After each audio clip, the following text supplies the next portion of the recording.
Welcome back to BBVN online classes. In last video, we read about language processor. Today, the next topic is application software. An application software is a set of programs necessary to carry out operation for a specified application. It means जो application software होता है वो set of program है और वो क्या करता है स्पेसिफिक ऑपरेशन परफॉर्म करता है. तो अपन कह सकते हैं a software that is use to design a specific purpose, कि जिस सॉफ्टवेयर का यूज स्पेसिफिक पर्पज के लिए किया जाता है, स्पेसिफिक पर्पज के लिए उस सॉफ्टवेयर को बनाया जाता है, उसे अपन कहते हैं application software. Application software can further be subdivided into 4 categories. ये जनरली 4 कैटेगरीज में डिवाइड होता है, जिसमें फर्स्ट आता है वो आता है package. An application package software और simply an application package is a collection of software programs that have been developed for the purpose of being license और third party organisation. It means जो application package software है, या अपन कह सकते हैं application package है, ये क्या है, कलेक्शन ऑफ सॉफ्टवेयर है जिसका यूज किसके लिए किया जाता है, अपन कहते हैं थर्ड पार्टी ऑर्गेनाइजेशन के लिए किया जाता है, या अपन कहते हैं कि कंप्लीट अगर अपन को वर्क करना होता है तो उसके लिए अलग अलग सॉफ्टवेयर को मिला के एक पैकेज बनाया जाता है, जिससे जनरली एक ही पैकेज के अंदर सारा काम आसानी से हो जाता है. अगर अपन बात करें MS ऑफिस, माइक्रोसॉफ्ट ऑफिस, ये भी अपने आप में क्या एक एप्लीकेशन पैकेज है. इसमें MS word, MS PowerPoint, MS Excel, InfoPath, MS Groove, ये सारे सॉफ्टवेयर है वो इसमें शामिल होते हैं. तो कहने का मतलब यहाँ पे क्या हो गया कि पैकेज का मतलब क्या हो गया, collection of softwares. Next is utilities. Utilities are those application program that assist the computer by performing housekeeping function like backing up disk, scanning, cleaning viruses और अरेंजिंग इंफॉर्मेशन एटसेट्रा. जो यूटिलिटी सॉफ्टवेयर है वो किसके लिए use होते हैं, system को maintain करने के लिए यूज होते हैं. या अपन कह सकते हैं कि just like house keeping function है, ये परफॉर्म करते हैं. अब यहाँ पे हाउस कीपिंग फंक्शन क्या हो सकते हैं कि आपके जो सिस्टम को है वो स्कैन करना, वायरस को रिमूव करना, फाइल्स को अरेंज करना, स्पीड को इंक्रीज करना, ये सारे किस में आते हैं, आपके यूटिलिटी सॉफ्टवेयर में आते हैं, यूटिलिटीज के अंदर आते हैं. It means utility software are use to maintain the computer system.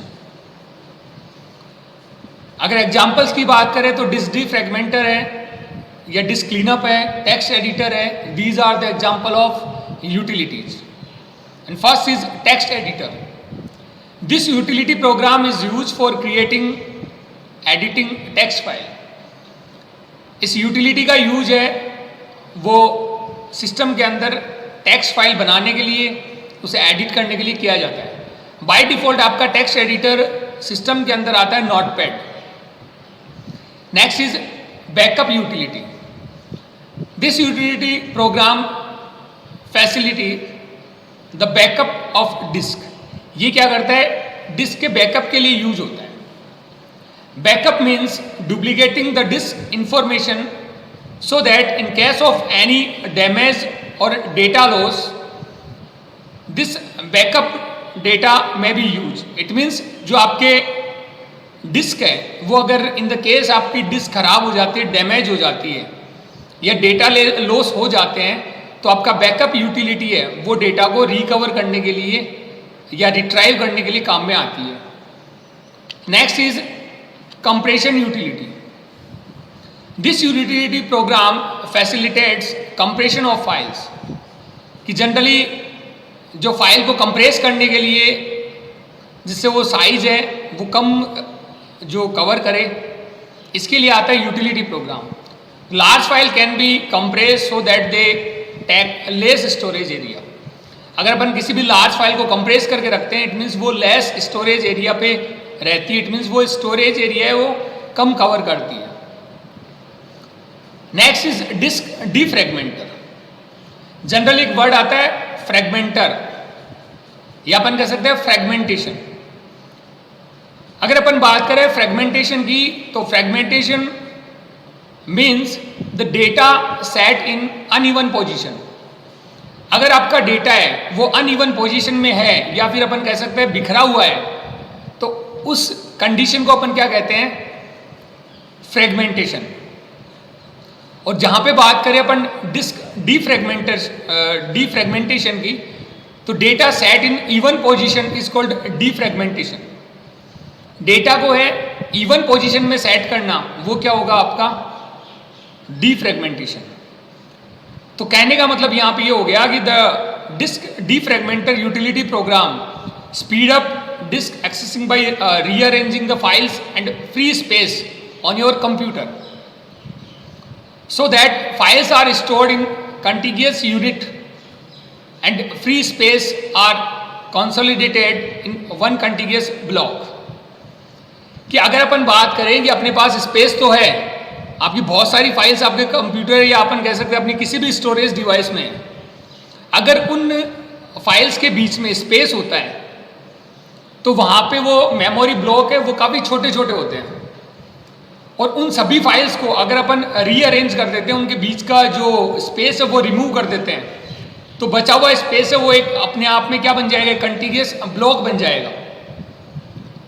अब वो कंटिन्यूअस ब्लॉक है वो डेटा स्टोर के लिए काम में आ सकता है, वरना जो फाइल्स है वो अगर अनइवन पोजीशन में है तो उसका जो उसके बीच में जो स्पेस होता है वो काफ़ी कम होता है, तो उसके अंदर अपन फाइल्स को स्टोर नहीं कर सकते। इसलिए फ्रेगमेंटेशन है उसको डीफ्रेगमेंटेशन किया जाता है। इट मीन्स उसकी जो जितनी भी फाइल्स हैं उनको रीअरेंज करके उनके बीच का जो स्पेस है उसको रिमूव कर दिया जाता है, और वो स्पेस है वो क्या बन जाता है, एक कंसोलिडेट कंटिन्यूअस ब्लॉक बन जाता है। Next is antivirus software. As you know the antivirus software use to remove the virus from the computer. The examples of antivirus software are Quick Heal, Avira, Avast, etc. This utility program ensures virus-free work environment.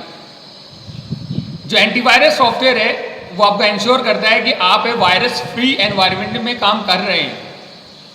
A computer virus is a malicious computer program that disturb normal functioning of a computer. Computer virus एक malicious programme होता है जो क्या करता है, normal functioning है उसको break करता है, उसको डिस्टर्ब करता है। And antivirus software scan your disk for viruses and remove them.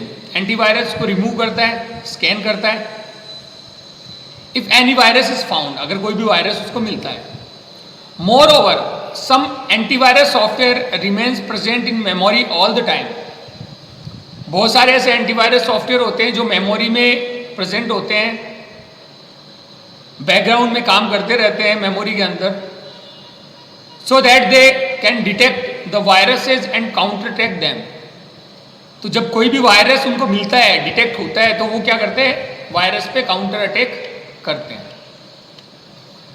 Next is business software. The business software is also called customize और tailor made software.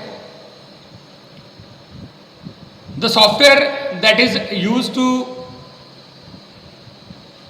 design according to user requirement। एक ऐसा software जिसको user requirement के according बनाया जाता है, वो क्या होते हैं, बिजनेस सॉफ्टवेयर होते हैं, या अपन कह सकते हैं कस्टमाइज सॉफ्टवेयर होते हैं, या अपन कह सकते हैं टेलर मेड सॉफ्टवेयर होते हैं। फॉर एग्जाम्पल, अगर कोई शॉप है, मेडिकल शॉप है, तो मेडिकल शॉप में कौन कौन सी मेडिसिन आती है, उसके अकॉर्डिंग जो मेडिकल शॉप वाला है वो अपना एक सॉफ्टवेयर बनवाता है और अपनी मेडिसिन से अपने स्टॉक को मेंटेन करने का काम करता है, अपने बिलिंग का काम करता है। या फिर अपन कह सकते हैं कि कोई भी जो राशन शॉप है उस पर कौन कौन से आइटम वो रखता है, तो उसके लिए वो अलग अपना सॉफ्टवेयर बनाता है। तो अकॉर्डिंग टू यूजर रिक्वायरमेंट जो सॉफ्टवेयर बनाए जाते हैं वो क्या होते हैं, आपके बिजनेस सॉफ्टवेयर या कस्टमाइज सॉफ्टवेयर या फिर Taylor made software. Next is software library. A software library is a predefined and available to use suite of data and programming code in the form of pre-written code, function, script, classes, etc. Generally अपन कहते हैं कि software library का मतलब यहाँ पे क्या होता है कि एक ऐसा सॉफ्टवेयर जिसमें आप प्रोग्रामिंग कर सकते हो और आपको वहाँ पे प्री रिटन कोड मिल जाते हैं। जैसे अगर अपन एग्जाम्पल की बात करें तो अपन HTML का प्रोग्राम बनाते हैं, वो नोटपैड में बनाते हैं। जब नोटपैड में कोई भी प्रोग्राम बनाया जाता है तो उसमें सारी की सारी कोडिंग आपको लिखनी होती है, पर बहुत सारे ऐसे टूल्स भी आते हैं जिसमें आपको कोडिंग सारी नहीं लिखनी होती है। अगर आपको कोई बटन बनाना हो या आपको कोई बार बनानी हो तो उसकी सारी कोडिंग आपको लिखनी नहीं पड़ेगी, आपको प्री रिटन कोड मिल जाएंगे, आप उनको ड्रैग एंड ड्रॉप कर सकते हो। तो ऐसे टूल्स होते हैं, उनको अपन क्या कहते हैं, सॉफ्टवेयर लाइब्रेरी। तो कहने का मतलब ये हो गया कि सॉफ्टवेयर लाइब्रेरी में क्या होगा, आपको प्री रिटन कोड मिल जाएंगे, इसके अलावा फंक्शन मिल जाएंगे, आपको स्क्रिप्ट मिल जाएगी, जिससे आप क्या करोगे, आसानी से अपनी कोडिंग कर सकते हो और हर एक कोडिंग आपको लिखने की जरूरत नहीं होगी। Some software libraries are NumPy, numerical python. Numeric task perform करने के लिए पाइथन के अंदर कुछ एक लाइब्रेरी होती है जिसमें NumPy आता है। इसके अलावा SkyPy, scientific Python, scientific calculation के लिए आपका आता है SkyPy। इसके अलावा आता है पांडा लाइब्रेरी। तो ये अपने क्या होती हैं, पाइथन लाइब्रेरीज।